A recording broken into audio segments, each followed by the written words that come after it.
ጤና ይስጥልኝ የህብረታችን ፕሮግራም ተከታታዮች እንደምን ሰነበታችሁ። ዛሬ ይዤላችሁ የመጣሁት የመወያያ ርዕስ አዲስ አይደለም። ለዚህ ፕሮግራም ከዚህ በፊት አንድ ፕሮግራም ሰርተን ተወያይተንበታል። የእናንተንም ሐሳብ አይቼ እኔም ተምሬበታለሁኝ። ነገር ግን በጣም ወቅታዊ ስለሆነ ዛሬም ደግመን ልንወያይበት ይገባል ብዬ ነው ሐሳቡን ይዤው የመጣሁት። አንዳንድ ወገኖች የፓርቲ አመራሮችም በዚህ ጉዳይ ላይ የተለያዩ ሐሳቦችን ሲሰጡ አዳምጫለሁ፣ እያየሁ ነው። ጥሩ አስተማሪ ሐሳቦች ናቸው የቀረቡት እና በዚህ ውይይታችን ላይ በእውነት አንዳንድ ሐሳቦች ካሏችሁ እነዛን ሐሳቦች እንደ ወትሮው እንድታካፍሉኝ ዛሬም በትህትና ጠይቃለሁኝ። የዛሬው ርዕሳችን እንዳልኳችሁ ደጋግመን በኢትዮጵያ ሁኔታ ልንወያይበት የሚገባ ወቅታዊ አጀንዳ ነው የምንለው የምርጫ ጉዳይ። ምርጫ መቼም ዓለም በሙሉ የታገለው ለምርጫ ነው። እንግዲህ የዘውዳዊ ስርዓት እንዲወድቅ የፈለገው፣ የሪፐብሊክ የሚባለው ስርዓት እንዲመጣ የፈለገው ስልጣን እጁ እንዲገባ ነው ህዝብ የፈለገው እና የህዝብ የስልጣን ባለቤት መሆኑን የምናውቅበት አንዱ ዋና ማረጋገጫ፣ አንዱ ማህተም ምርጫ ነው። ምርጫ ከሌለ በአንድ ሀገር ውስጥ የዴሞክራሲ ልምምድ በዛ ሀገር ውስጥ የለም ማለት ነው። የህዝብ የበላይነት የለም ማለት ነው እና ምርጫ አንድ ትልቅ የዴሞክራሲ ህልውና መገለጫ ነው ማለት ነው። እና በኢትዮጵያ ሁኔታ እንግዲህ ወደ 6 ምርጫ ተደረገ ተባለ። አሁን 7ኛ ልናደርግ ነው የሚባለው። እነዚህን 6 ምርጫዎች ወደ ኋላ ያየናቸው እንደሆነ በእውነት እንደ ህዝብ በጣም በኢትዮጵያ ህዝብ ላይ ጨዋታ ነው የተደረገው። ያሳዝናል፣ በእውነት በጣም ያሳዝናል። ምርጫ መጫወቻ ነው የሆኑ ባለፉት 6 የነበሩ 6 ምርጫዎች በሙሉ መጫወቻ ነው የሆኑት። ምርጫ 97 የተወሰነ መነቃቃት ነበረ፣ ህዝብም ተስፋ አድርጎ ነበረ። ነገር ግን የምታውቁት ውጤት ነው የመጣው። ህዝብ ያልፈለገው የሆነበት የተቀለበሰበት ጉዳይ ነው ሁኔታ ነው ያለውና ከዚህ የተነሳ ምርጫ 1 ምርጫ 2 ምርጫ 3 እያለን መቁጠራችን ራሱ ያስገርመኛል በጣም። እና በዛሬው ውይይታችን እንግዲህ ሰሞኑን እንደምታውቁት መንግስት የአብይ አህመድ መንግስት ምርጫ ላደርግ ነው፣ በምድሪቱ ውስጥ ምርጫ ይደረጋል፣ በእቅዱ መሰረት ይሄዳል እያለ ነው ያለውና ይሄ ጉዳይ ብዙ ኢትዮጵያን ያሳስበናል። ዛሬም የመወያያ ርዕስ አድርገን በዚህ ፕሮግራም ላይ ያነሳ ነው ውሳኔ፣ እንደ ዜጋ ውሳኔ ይጠይቀናል። ኢትዮጵያውያን እያንዳንዳችን ልንወስን በዚህ ጉዳይ ላይ ይገባል። እንደዚሁ ሊቀጥል ይገባል። አንደኛ ምርጫ፣ ሁለተኛ ምርጫ እየተባለ ህዝብ የወሰነው የማይሆንበት ሁኔታ በኢትዮጵያ ውስጥ ሊቀጥል ይገባል ወይስ መቆም አለበት? የሆነ ቦታ ቆሞ ኢትዮጵያ ወደ ሀቀኛ ምርጫ መሸጋገር አለባት የሚለው ነገር ወቅቱ ጥያቄ ሆኖ ፊታችን ነው ያለው። መታገያ ሐሳብ ሆኖ ፊታችን ነው ያለው። ስለዚህ የበለጠ ምክንያታዊ በሆነ መንገድ ልንወያይበት ይገባል ማለት ነው። እና እንዳልኳችሁ እንግዲህ ምንድነው ትንሽ በሰል እያደረግን መወያየት በተለይ በዚህ ምርጫ ጉዳይ ላይ ያስፈልጋል፣ ምክንያታዊ መሆንም ያስፈልጋልና ከዚህ በፊት ያላነሳናቸውን አንዳንድ ነጥቦች አንስተንም እንመልከት እስቲ። እንከኖች በዝተዋል። አሁን በኢትዮጵያ ስለ ምርጫ ስታስቡ እንከኑ በጣም ብዙ ነው እና በዚህ ሁኔታ ውስጥ ምርጫ ከባለፈው እንኳን ትንሽ የተሻለ ምርጫ ተውትና የባለፈውን ያህል ምርጫ እንኳን ለማድረግ የማያስችል ሁኔታ ውስጥ ነው ያለው እና በኋላ ምን እናደርግ በሚለው ላይ በኋላ የተወሰነ ሀሳብ እናንሸራሸራለን። ግን አላስቻይ የሆኑ ሁኔታዎች፣ የማያስችሉ ሁኔታዎች በዝተዋል። በጣም የበዛበት አላስቻይ ሁኔታዎች የበዙበት ምዕራፍ ላይ ነው ያለነው አሁን ይሄ 7ኛ ምርጫ የሚባለው ማለት ነው። እንግዲህ ተመልከቱ፣ የመጀመሪያው ነገር እኮ ምርጫ ሲያስብ አንድ ሀገር ምርጫ ላደርግ ነው ሲል አንድ ሀገር መጀመሪያ እኮ የምርጫ ካርታ ያስፈልጋል እኮ፣ እቅድ ያስፈልጋል እኮ። እንደምታውቁት የምርጫ ካርታ ማፕ ያስፈልጋል። ኢትዮጵያ ህዝብ ቆጠራ ካካሄደች ወደ 20 ዓመት አሁን የሚመጣው ምርጫ ሲመጣ እኮ ወደ 20 ዓመት ሊሆን ነው ማለት ነው እኮ። በጣም ያስገርማል። አንድ ልጅ ተወልዶ አድጎ ድምጽ መስጠት የቻለበት ዘመን ላይ ነው። ግን በዚህ ሁሉ አልተቆጠረም። ይሄ ሁሉ 20 ዓመት የሚሆነው ኢትዮጵያ በጣም ወጣት ሀገር ነው የምትባለው ወጣቱ የሚበዛባት ማለት ነው። አንዳንድ ሀገሮች ወጣት ሀገር ይባላሉ ብዙ ወጣት የሚበዛባቸው ሀገራት ኢትዮጵያ እንደዛ ናት እና ከፍተኛ ቁጥር ያለው ወጣት ነው የሚባለው በግምት። ነገር ግን ይሄ ህዝብ አልተቆጠረም ይሄ ወጣት አልተመዘገበም አልተጻፈም አይታወቅም። እና ይሄ ጉዳይ በሌለበት ምንድነው ህዝብ ሳይቆጠር ሳይታወቅ ሳይጻፍ ወደ ምርጫ ዘሎ መግባት ይሄ በእውነት ለአንድ ህዝብ ያሰበ መንግስት ሊያደርገው የሚገባ አይደለም። አሁን ወደ ምርጫ ለመግባት ህዝብ ቆጠራ ማካሄድ ይሄን ያህል ከባድ ስራ ሆኖ አልነበር። ባለፉት አመታት የሁሉ 7 አመት በነበረበት ጊዜ ማካሄድ ይቻል ነበር። ነገር ግን ለተለያዩ ጉዳዮች ለማይረቡ ጉዳዮች ቅድሚያ እየሰጠ መንግስት ህዝብ አልተጻፈም እና አልተመዘገበም። ህፃናት ምን ያህል እንዳሉ ወጣቶች ምን ያህል እንዳሉ አዛውንት ምን ያህል እንዳለ አጠቃላይ የኢትዮጵያ ህዝብ ህይወቱ ምን እንደሚመስል እንግዲህ ይሄ ህዝብ ቆጠራ ህዝብና ቤት ቆጠራ ሲባል ያለውን የአንድን ህዝብ ሁለንተናውን የሚዳስስ ስታቲስቲክስ እና ያ የለንም ኢትዮጵያውያን አላደረግንም። ስለዚህ ይሄ አንዱ ትልቁ ችግር ይሄ ማፒንግ ነው። እንግዲህ ተመልከቱ በዛ በ2007 በፈረንጆች አቆጣጠር ማለት ነው ወደ 80 ሚሊዮን ይደርሳል ነበር የተባለው ህዝቡ። ፓርላማ እንግዲህ እያንዳንዱ የፓርላማ ተወካይ ወደ 130 ሺህ ይሁን እንደዚህ አካባቢ ህዝብ የሚወክል ሆኖ እንዲመሰረት ተደረገ። ተወካዮች ምክር ቤት እንደዚህ ምርጫ እንዲደረግ ተደነገገ። ነገር ግን አሁን በ20 አመት ውስጥ እንግዲህ የኢትዮጵያ ህዝብ በጣም በከፍተኛ ሁኔታ አድጓል። አዲስ አበባን ብትወስዱ ለምሳሌ 23 መቀመጫ ይገባሻል የተባለችው ህዝቧ 2 ሚሊዮን ወይ 3 ሚሊዮን በሆነበት ዘመን ነው። አሁን እስከ 7 ሚሊዮን ይደርሳል ይባላል። እና ያው 23 ወንበር ዛሬ የሚገባሻል የሚል ነገር ነው ያለውና ይሄ መስተካከል አለበት። ህዝብን የሚወክሉ ሰዎች ይመረጡ ዘንድ የምርጫ ወረዳዎች የምርጫ ማፒንግ የሚባለው ነገር መቅደም አለበት። የፌዴሬሽን ምክር ቤትም እንደዛ ነው። ፌዴሬሽን ምክር ቤት አሁን ሲዋቀር ምንድነው የሚለው አንቀጽ 61 ንዑስ አንቀጽ 1 ላይ እያንዳንዱ ብሔር በብሔር አንድ ሰው ይኖረውና እንደገና በ1 ሚሊዮን ደግሞ አንድ ሰው እየጨመረ ይሄዳል እንደዛ ነው ቤቱ የሚገነባው ይላል። በዛ አሁን ህዝብ ቆጠራ ስላልተደረገ ይሄ ጉዳይ እንደገና የታየ አይመስልኝ። የፌዴሬሽን ምክር ቤትም ዝም ብሎ ያለ ምርጫ ካርታ ነው የሚንቀሳቀሰው። ተወካዮች ምክር ቤትም እንደዚሁ ወይ ቁጥሩ መለጠጥ አለበት ወይ የሆነ ህግ መውጣት አለበት። አንቀጽ 54 ንዑስ አንቀጽ 3 ላይ በህዝብ ብዛት ነው የሚለው። ነገር ግን የህዝብ ብዛት እንዳልኳችሁ ቆጠራ አልተካሄደም። ስለዚህ ይሄ አንዱ ኢትዮጵያ ውስጥ ለይስሙላ ካልሆነ በስተቀር ካርታ ሳይኖረው ማፕ ሳይሰራለት ወደ ምርጫ ገባለሁ ማለት በእውነት ተገቢነት የለውም። እና አንዱ ምክንያታዊ ነገር ወይም ደግሞ ከባቢ አልተፈጠረም ለትም የጎደለው ነገር አለ እንከን የበዛበት ምርጫ ነው ስንል አንዱ ይሄ ጉዳይ ነው ማለት ነው። ሁለተኛው እንከንና ችግር መተማመን ነው። እንደውም ትልቁ ነገር ይሄ ነው መተማመን ኮንፊደንስ። ህብረተሰብ ወደ ምርጫ የሚገባው በምርጫ ካርዴ ይሰራል ብሎ ሲያምን ነው። ያምናል የኢትዮጵያ ህዝብ። እስቲ የተለያዩ ኤንጂኦስ አሉ ኢትዮጵያ ውስጥ በተለይ በዚህ በዲሞክራሲ ላይ በሰብአዊ መብት ላይ የሚሰሩ የተወሰኑ እንዳሉ አውቃለሁ። ብዙዎች ተዘግተዋል። ግን ያሉ ትንሽ አንዳንድ ካሉ እስቲ ይህን ነገር ማጥናት እኮ ያስፈልጋል እኮ። ስንት ሰው ያምናል ኢትዮጵያ ውስጥ አብይ አህመድን ተውት አሁን ምንም አያስፈልግም ምርጫ ቀን ይምጣልኝ በምርጫ ይሄንን እንትን ቀይሬ ያልኩት ይሆናል የሚለው ሰው ስንት ነው የሚያምነው ኢትዮጵያ ውስጥ? የለም። እኔ እዛ በነበርኩበት ጊዜ ተከታትያለሁ በደንብ አዲስ አበባ በጣም ብዙ ህዝብ በምርጫ አያምኑ። ተከዳ 6-5 ምርጫ ስለተከዳ አሁን ከዚህ በኋላ ምርጫ ኢትዮጵያ ውስጥ የሆነ መደላድሉ መሰረታዊ ለውጦች ካልመጡ ኢትዮጵያ ውስጥ ምርጫ ለይስሙላ ነው የምናደርገው የሚለው ህዝብ አያሌ ነው። በዚህ ሁኔታ ውስጥ ዛሬም ዝም ብሎ ምርጫ በየ5 አመቱ ማድረግ ያሳዝናል። በእውነት ትክክል አይደለም።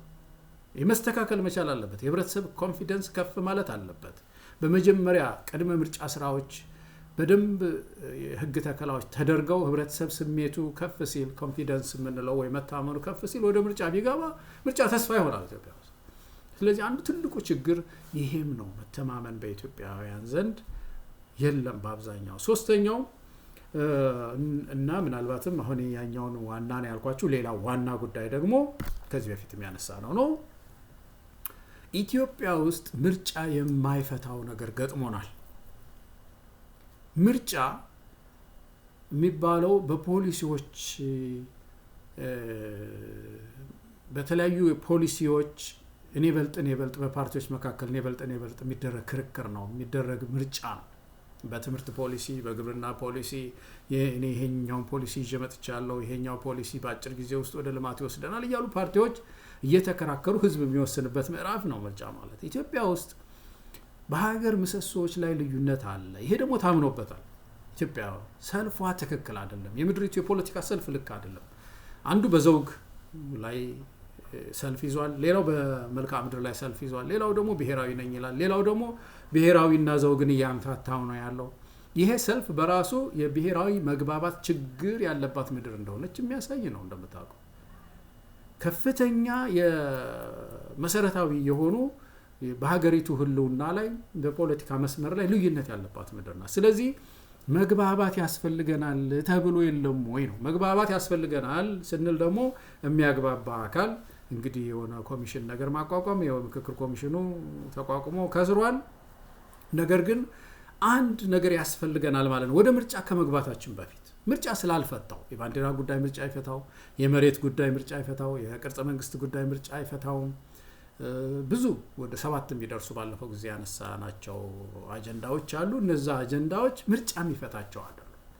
ዝም ብሎ እነዛን ትቶ ምክክር ሳያደርጉ ምርጫ ውስጥ እየገቡ መውጣት ይህንን ድሃ ህዝብ በዚህ ህዝብ ላይ ግፍ መስራት አይሆንም ወይ? ሪሶርስ ወይም ደግሞ ሀብት ማባከን አይሆንም ወይ? ለዚህ ለምርጫ ተብሎ የሚወጣ ወጪ ስንት ግድብ ይገነባል፣ ስንት ወንዝ አቁሞ ገበሬውን ያለማል።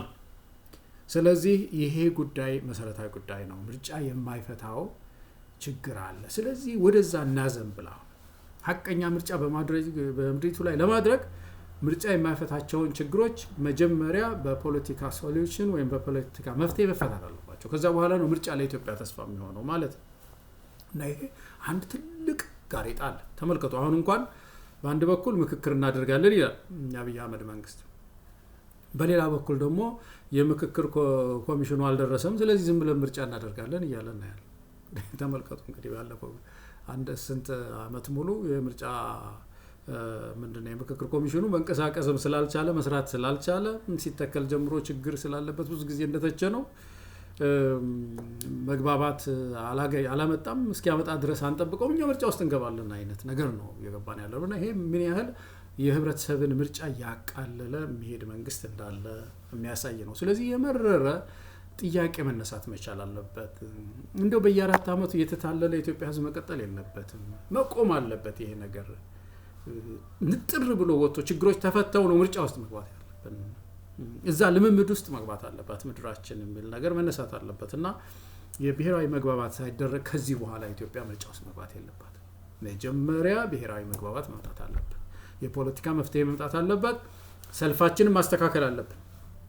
አንዱ በዚህ አንዱ ኢትዮጵያ ትገነጠላለች፣ ሌላው ደግሞ በዘውግ ላይ ነው የምሰለፈው፣ የለም ዘውግ አይደለም ያኛው ደግሞ በብሔራዊነት ላይ ነው፣ ሌላው ደግሞ አቀላቅዬ ይዘዋለሁ በሚል እንደዚህ ትርምስምሶ የወጣ ሰልፍ ውስጥ ምርጫ ሊኖር አይችልም። ስለዚህ ይሄ መሰረታዊ የሆነ እንደሌላው ሀገር መድበለ ፓርቲ ስርዓት እንዳለበት ምድር የጠራ ሰልፍ ይዘን በአርአዮት ላይ በፖሊሲ ላይ የተለያየን ወሳኝ በሆኑ ሀገራዊ ጉዳዮች ላይ ደግሞ አንድ አይነት አቋም ያለን ፓርቲዎች የምንወዳደርበት መደላደል ሳይፈጠር ምርጫን መጫወቻ ማድረግ መቆም አለበት ኢትዮጵያ ውስጥ ነው።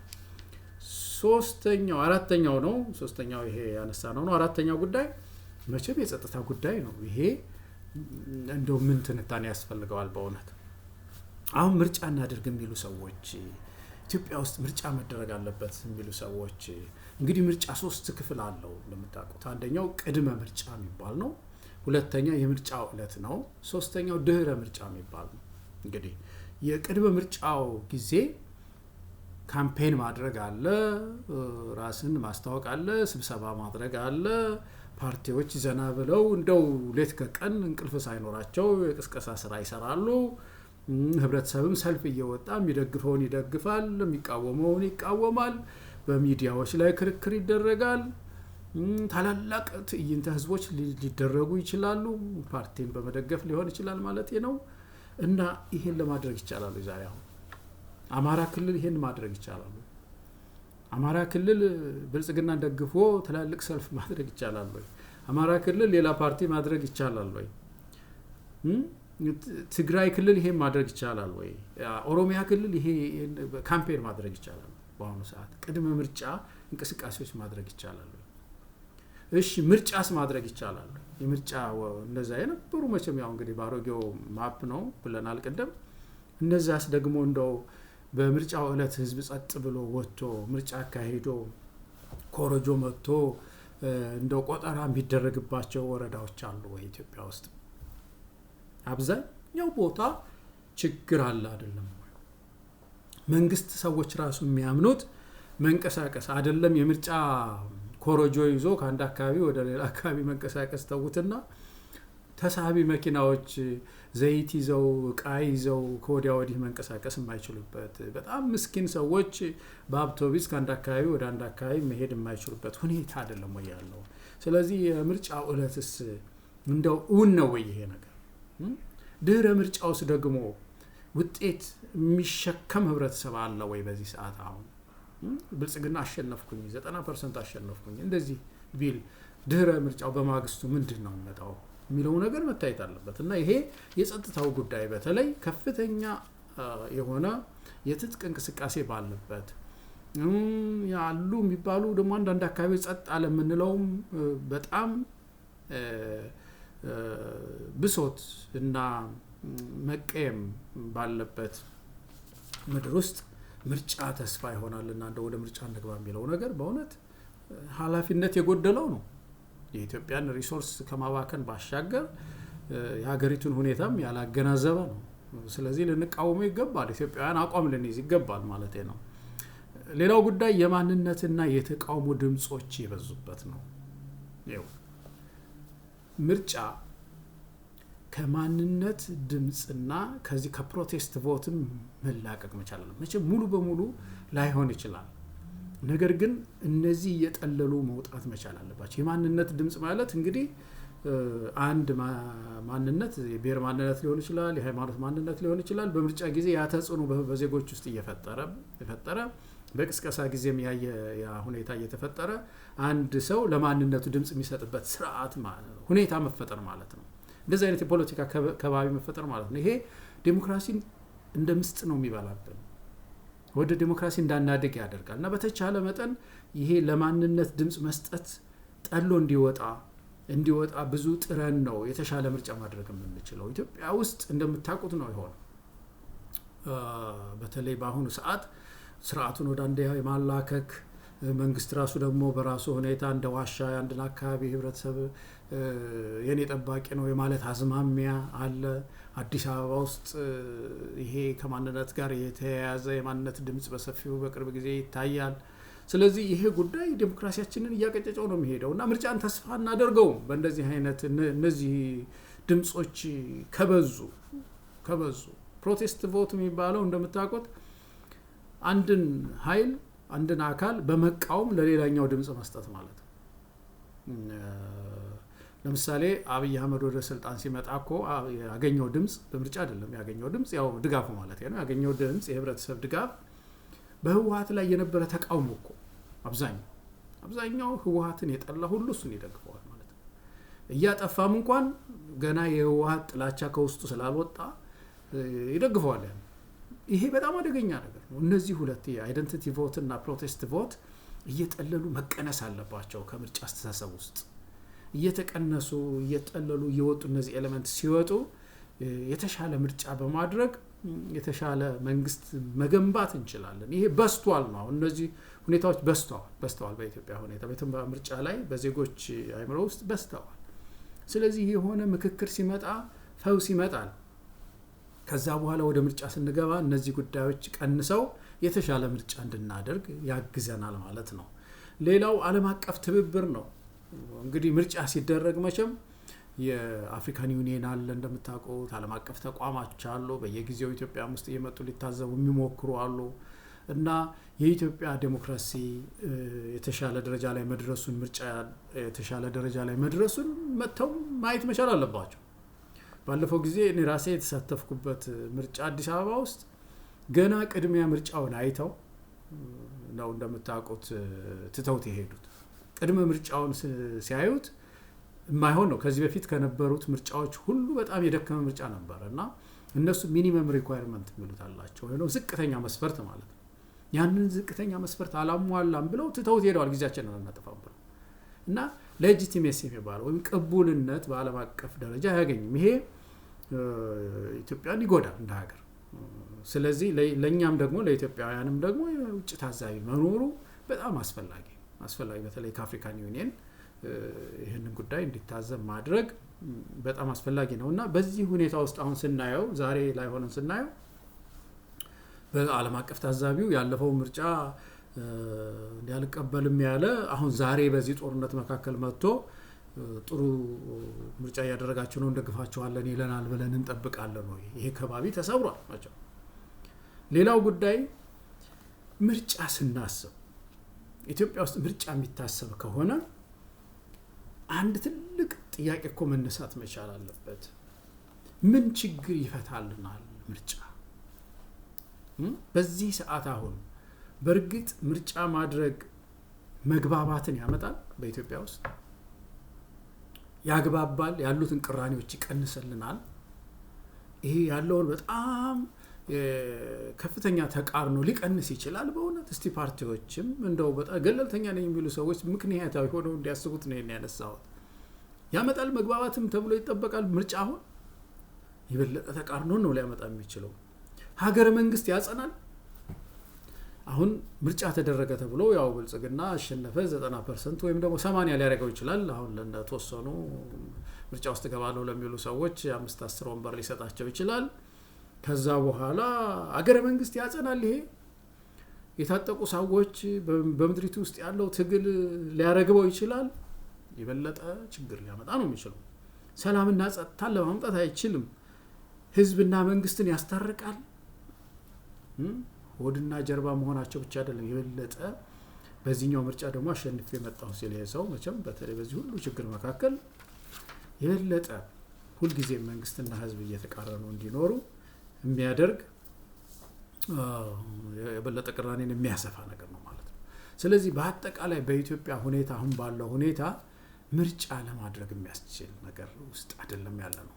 አሁን አንዳንድ ወገኖቼ ስለ ምርጫ እንትንም ሲያነሱ ሰምቻለሁ። አንዳንድ የፖለቲካ ፓርቲዎች የምርጫው አይነት ምን ይሁን፣ ይሄ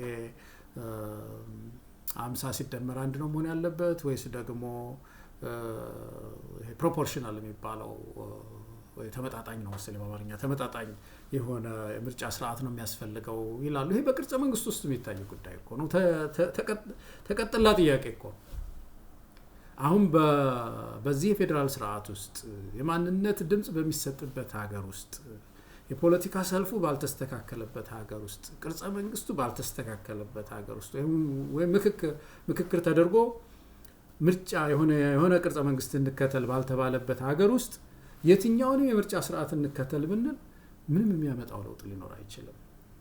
እንደውም ስርዓታዊ ግጭቶችን ስትራክቸራል ቫዮለንስ ምንድነው መዋቅራዊ ሽብሮችን ነው ሊያመጣ የሚችለው። ስለዚህ መጀመሪያ መሆን ያለበት ምንድነው የፌዴራል ስርዓቱ በተለይ ቅርጽ መንግስቱን እናስተካከል ስንል ቅርጽ መንግስቱ ውስጥ ከሚነሳው ጥያቄ አንዱ ይሄ የምርጫ ስርዓት ጉዳይ ነው ማለት ነው።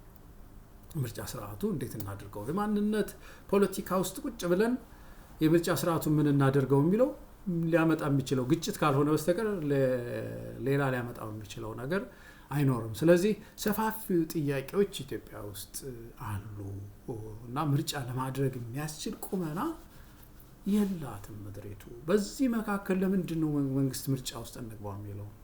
ምርጫ ቶሎ ገብተን በቃ በዛች የሆነች ብሌሲንግ ማለትም ባርኩኝና እንደገና ሌላ 5 ዓመት ተመረጠ ተብዬ እንደገና ቁጭ ልበል ነው። ይሄ ጉዳይ ሊያከትም ይገባዋል። ጄኔሬሽን ዚ ያልነው ባለፈው ያነሳ ነው ትውልድ ጥያቄ ሊያነሳ ይገባል። እስከ መቼ ነው እንደዚህ የምትሆነው ምድራችን? እስከ መቼ ነው ምርጫ መቀለጃ የሚሆነው? እስከ መቼ ነው የገበሬው አባቴ ድምጽ መቀለጃ የሚሆነው? እስከ መቼ ነው የከተማዋ እናት አባቴ የኔም ድምጽ መቀለጃ የሚሆነው የሚል ነገር የጄኔሬሽን ዚ ጥያቄ መሆን መቻል አለበት። የተሻለ ምርጫ ይገባታል ኢትዮጵያ። በጣም ባለ ታሪክ ናት፣ የከበደች ሀገር ናት። የብዙ ዘመናት ስነ መንግስት ታሪክ ያላት ሀገር ናት። ከኋላችን የተነሱ ሀገሮች የተሻለ ምርጫ እየገነቡ ነው ያሉት። የኬንያ ማየት እንችላለን፣ ጋና አካባቢ ማየት እንችላለን። ብዙ ሀገሮች የተሻለ ምርጫ ስርዓት ውስጥ ገብተዋል። እኛ ጨርሶ ለምርጫ የማይመች ሁኔታ እየበዛ ነው የሚመጣው። ለምርጫ የማይመቸው ከባቢ እየጨመረ ነው የሚመጣው፣ እየቀነሰ አይደለም። እና በመጨረሻ በዚህ ጊዜ ያለንበት ሁኔታ ደግሞ የበለጠ ውስብስብ ችግር ሆኖ ነው የምናየው። ስለዚህ ኢትዮጵያውያን ልንታገል ይገባናል ነው ማሰሪያው። ከዛ ባሻገር እንግዲህ ታዲያ ምን ይጠበቃል? አሁን ምርጫ የማይሆን ከሆነ ምን ይጠበቃል የሚለው ላይ እንደገና ደግሞ በዚህ ላይ ውይይት እንድታደርጉ ልጋብዝ። በጣም ወሳኝ ነገር ነው። ተመልከቱ፣ አሁን ሀገሪቱ ወደ ሽግግር መግባት አለባት። ይህ የዘለለች የመጣችው የሽግግር መንግስት ጉዳይ ዛሬ መነሳት መቻል አለበት። የሽግግር መንግስት ሲባል እና አብይ አህመድ ያንቀጠቅጣቸው ልክ ዴሞክራሲያዊ ያልሆነ ሐሳብ ይመስል የሽግግር መንግስት እኮ አገሮች ፎይ ሊሉ ሲያስቡ የፖለቲካ ውጥረት ሲበዛባቸው እኮ መተንፈሻቸው እሱ እኮ ምንድነው? የዲሞክራሲ ስርዓት አንድ አካል እኮ ነው። ለምን ይጠላል እሱ? ሽግግር መንግስት አታምጡ ይባላል። የሽግግር መንግስት ማለት ያው ኢትዮጵያ ውስጥ ያሉ የተለያዩ አካላት ተሰባስበው ምርጫ መደላደል ፈጥረው ምርጫ ሲመጣ ጥለውት የሚሄዱት መንግስት ማለት ነው፣ የሚከስም መንግስት ማለት ነው። እና ይሄንን መጥላት ራሱ ዴሞክራሲያዊ አይደለም። ኢትዮጵያ አሁን እዚህ ውስጥ ነው መግባት ያለባት። የሽግግር ጊዜ ያስፈልጋታል። በዚህ የሽግግር ጊዜ የሽግግር ፍትህ መምጣት መቻል አለበት፣ መጀመር መቻል አለበት። ባለፈው ያነሳነው ነገር ነው። ኢትዮጵያ ውስጥ ፍትህ አግኝተው መሞት የሚገባቸው ሰዎች በየቀኑ ፍትህ ሳያገኙ እየሞቱ ነው ያሉ። ስለዚህ ልንደርስ ይገባል፣ ሮጠን ልንደርስ ይገባል። በህይወት እያሉ ዜጎቻችን ፍትህ የሚያዩበትን ስርዓት መዘርጋት መቻል አለብን። ላለፈ ታሪካችንም መላ ማበጀት መቻል አለብን። ምክክር ማድረግ አለብን። ምክክር ያልነው ቀደም ያነሳሳ ነው። በነዛ በወጡት 7 ናቸው። እንግዲህ ሊጨመር ይችላል፣ የግድ እሱ ይሆናል የሚል ስልጣኑ ምንም የለንም። እኛ ግን ሲጠኑ 7 ናቸው። እነዛ ላይ ምክክር ተደርጎ የሆነ አቋም፣ የጋራ አቋም ያስፈልጋል እንደ ሀገር። የአዘቦት የመንግስት ስራ መሰራት አለበት። እሱ ጥያቄ የለውም። ትምህርት ሚኒስቴር ይቀጥላል፣ ገንዘብ ሚኒስቴር ይቀጥላል፣ ሰራተኛውም ስራውን እየሰራ ይውላል፣ ይወጣል፣ ይገባል። እሱ ይቀጥላል። ግን ምክክር፣ የሽግግር ፍትህ፣ ምርጫ፣ እነዚህ ጉዳዮች በሽግግር ውስጥ ጊዜ ፍትህ ትኩረት ተሰጥቷቸው የሚሰሩ መሆን አለባቸው። ለዚህ መታገል መቻል አለብን ወገኖች።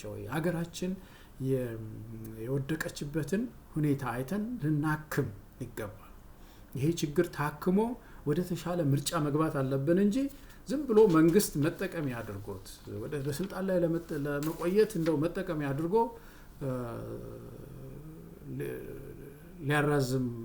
ስልጣኑን ሊያራዝም ሲሞክር በዚህ በምርጫ ላይ ምርጫን መጠቀሚያ ሲያደርገው ለማለት ነው።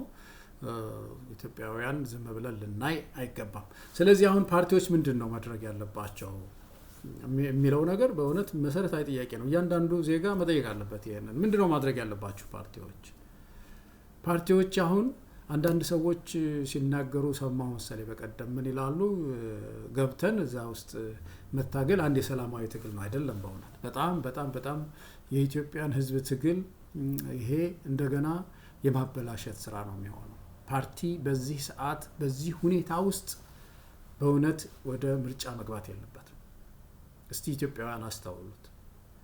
ምርጫ ቅድመ ሁኔታዎች ሳይሟሉ ምርጫ ውስጥ መግባት የህብረተሰብን ትግል ይጎዳል እንጂ አይጠቅምም። የተወሰኑ ሰዎች ሊጠቀሙበት ይችላሉ። ምናልባት የፓርላማ አባል የምናምን አባል ሆኖ እዛ ቁጭ ሊያደርጋቸው ይችላል። አብይ የተወሰኑ ሰዎች ሊጨምር ይችላል። አሁን ለኢዜማ የተወሰነ ወንበር ለምናምን የተወሰነ ወንበር ብሎ ሊደለድለው ይችላል። በዛ የሚመጣ ለውጥ አይኖርም። በምርጫ ጊዜ ፓርቲዎች የሚያደርጉት አንድ ሰላማዊ ትግል አለ። የሚጠበቀው ትግል ያ ነው። ቦይኮት የሚባል ነገር አለ። ምርጫ ውስጥ አንሳተፍም ማለት ይሄ አንድ ምርጫን ታኮ የሚመጣ የሰላማዊ ትግል አይነት ነው። ስለዚህ ፓርቲዎች አሁን በዚህ በሚመጣው በምርጫው አንሳተፍም፣ የጸጥታ ችግር አለ፣ ቅድም ያነሳናቸው አሉ፣ እነሱ የሚጨምሯቸው ሌሎች ችግሮች አሉ፣ እነዚህን ሁሉ ጉድ የተሸከመ ምርጫ ውስጥ አንገባም፣ የኢትዮጵያን ሕዝብ አናታልለውም፣ የተወሰነ ቅርጫ አግኝተን ከእናንተ ጋር ተደላድለን የኢትዮጵያን ምርጫ ዲሞክራሲ አናኮላሽም። ስለዚህ አሁን እኛ ቦይኮት ነው የምናደርገው የሚል ትግል ማድረግ ያለባቸው ይመስለኛል። ቦይኮት ማድረግ በምርጫ ጊዜ አንድ የምርጫ ሰላማዊ ትግል ነው። እዛ ውስጥ ገብቶ እንደው እጅ ያወጡ የተወሰነ ጊዜ እንደገና እንዲቀጥል መንግስት ራሱ እንዲቀጥል የሚያደርግ አሰራር የኢትዮጵያን ሕዝብ የሚጎዳ ነው የሚሆነው። በተለይ አሁን ሀገሪቱ በከፍተኛ ችግር ላይ ባለችበት ሁኔታ ወደዚህ ወደ ምርጫ ውስጥ እንገባለን የሚሉ ፓርቲዎች ከህብረተሰብ ጋርም የሚጋጩ ነው የሚሆኑት። ለአጠቃላይ ለኢትዮጵያ ሕዝብ ትግልም የሚጠቅም አይደለም። ስለዚህ እኔ እንደው ያለኝ ነገር ለዛሬ ይሄ ነው። እስቲ እናንተም ተወያዩበት። አባላቶች የፓርቲ አባላቶችም ፓርቲዎቻችሁን ቦይኮት አድርጎ በዚህ ሰላማዊ ትግል ማለት አንዱ ይሄ ነው። አንገባም፣ በምርጫ ውስጥ አንሳተፍም በማለት እምቢ በማለት መንግስት እጁን ተጠምዝዞ ወደ ስርዓት ለውጥ እንዲመጣ በምድሪቱ ውስጥ ማድረግ ይገባቸዋል የሚል ነገር ከፓርቲ አባላት መግፋት ያለበት ይመስለኛል። አብዛኞቹ ፓርቲዎች እንኳን የሚሳተፉም አይመስለኝም። እንደው አንዳንድ ካሉ እነዛን ወደ ህብረተሰብ ድምጽ እንዲያዘነብሉ ህብረተሰቡን እንዲሰሙት በማይሆን ምርጫ ውስጥ ደግሞ እንዳይገቡ ማድረግ ያስፈልጋል። ለዛሬ የነበረኝ የውይይት አጀንዳ ይህንን የመሰለ ነው። እንዳልኳችሁ እናንተንም ሀሳብ ሼር አድርጉኝ፣ አትሰስቱ። በጣም አመሰግናለሁ። የሚቀጥለው ሌላ ርዕስ እስክንገናኝ ድረስ ደህና ሁኑ። ባይ